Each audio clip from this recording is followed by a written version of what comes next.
Selamat pagi teman-teman.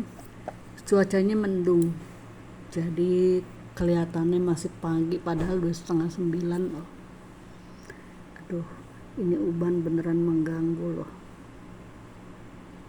Kalau aku cabut aku takutnya kena rambut yang hitam. Gatel sebenarnya guys. Banyak ya guys manusia yang gak pernah paham yang disebut manusia hebat itu seperti apa, ya kan? Banyak yang merasa dia udah mencapai satu kesuksesan, sudah bisa beli ini dan itu, sudah bisa pamer-pamer gitu kan, terus udah bisa punya karyawan, atau dia punya satu usaha gitu kan, sukses lah istilahnya lah, uangnya juga enggak terbatas gitu kan. Tapi dia tidak bisa menempatkan diri, dalam arti begini, preman di pasar aja walaupun istilahnya dia nggak sekolah, mungkin orang tuanya ngajarin tata krama bahwa kalau kita ketemu orang harus punya attitude. Walaupun kita bilang preman pasar, attitude-nya kurang, tapi paling tidak sembarangan gitu loh untuk memaki-maki orang, marahin orang gitu. Enggak. Banyak yang sedikit-sedikit dia marah. Kalau marah itu wajar. Semua orang bisa marah karena kita manusia ya. Selama kita masih hidup kita bisa marah. Tapi ingat, marah itu harus pakai akal, ya, harus pakai hati. Jadi mulutnya tidak keluar kata-kata kotor, kata-kata binatang, ya, itu nggak pantas loh. Yang disebut manusia hebat adalah manusia yang bisa memanusiakan manusia. Paham gak guys? Ya, yang disebut manusia hebat adalah dia punya attitude, punya tata krama, punya sopan santun, dan mulutnya digunakan untuk bicara yang baik-baik. Ya, semua bisa emosi, nggak ada enggak.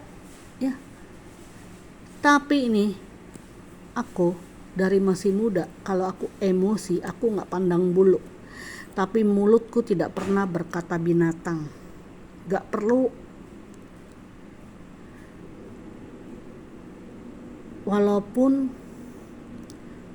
aku dari keluarga yang bukan keluarga berada, tapi mamaku mengajarkan untuk tidak mengatakan orang dengan binatang. Itu udah gak pantas, ya. Karena apa?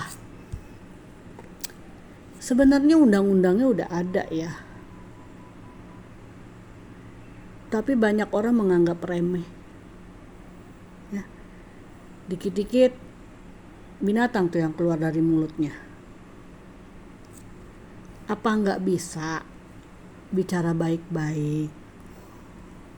Apa nggak bisa bicara pelan sedikit? Aku juga bingung. Ya, menurut aku sih orang seperti ini sih sebenarnya nggak layak ya untuk kita dekati. Mau dia sebaik apapun, kalau mulutnya seperti itu nggak hebat. Yang hebat itu punya sopan santun, punya tata krama, punya attitude, dan tidak kurang ajar istilahnya, ya enggak.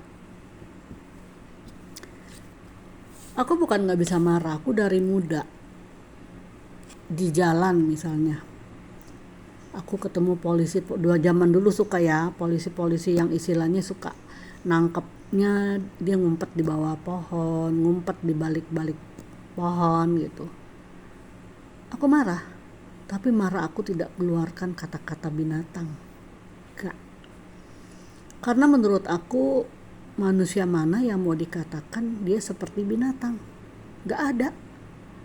Dan sebelum kita mengeluarkan kata-kata itu, coba kita tempatkan posisinya dia, posisi kita itu dia, bagaimana rasanya, gitu loh guys. Bukan dilarang untuk marah, bukan dilarang untuk emosi, enggak. Karena kita manusia hidup punya emosi, dan marah adalah hak kita. Tapi mau marah, mulut dijaga, ya. Kalau aku sekarang tipenya begini,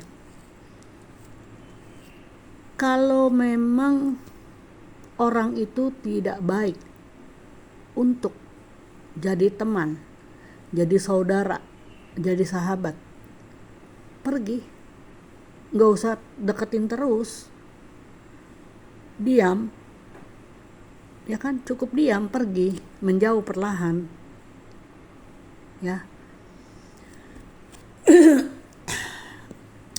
Ya, begitulah manusia zaman sekarang, merasa dirinya udah sukses, sudah jadi orang yang di atas, jadi dia nginjak-nginjak yang di bawah.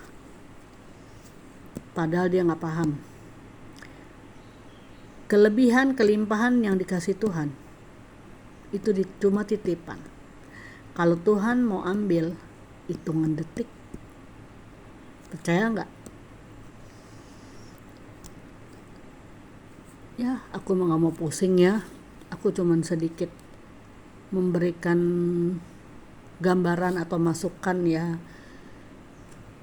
buat mereka-mereka yang suka berkata binatang, ngatain orang binatang-binatang begitu. Stop. Ingat loh, mulutmu adalah harimaumu, ya. Jangan berkata begitu. Setiap kata yang kita keluarkan dari mulut kita adalah doa. Tanpa sadar itu kembali ke diri kita loh. Dan ingat, penampilan oke, ya, penampilan oke, penghasilan oke, semua oke. Tapi kalau punya attitude atau sopan santun yang jelek, orang akan menilai dari sana. Oh, ternyata dia gitu, ya kan? Tapi udahlah, sebenarnya suka-suka dia ya, suka-suka siapa aja nih yang mau berkata-kata kayak gitu. Segala sesuatu tuh bisa dipikir secara perlahan. Kendalikan emosi, ya. Pikiran kita tenangkan, jadi kita belajar lebih sabar. Itu bisa kok, gak ada yang gak bisa. Aku semakin hari semakin berubah, bukan tidak punya nyali, tapi aku sudah di fase gak mau ngeladenin hal-hal yang kayak begitu. Kenapa? Nanti aku sama gilanya, sama tidak ada attitude-nya, dan sama bodohnya, ya kan? Jadi aku diam bukan takut atau kalah, tapi diam mengatur warasku agar aku tetap waras, gitu loh guys. Ya udah guys, aku ntar lagi mau sarapan. Biasa aku masih punya bacang, dan biasa ya buah naga. Cuman buah nagaku agak-agak, karena taruh di kulkas ya, jadi kulkasku mungkin dingin, jadi buah naga tuh beres, jadi pasti potong pada hancur. Tapi gak apa-apa, tetap bisa dimakan. Oke guys, itu aja. Semoga kita semua tetap sehat, selamat aktivitas. Sampai jumpa. Bye bye.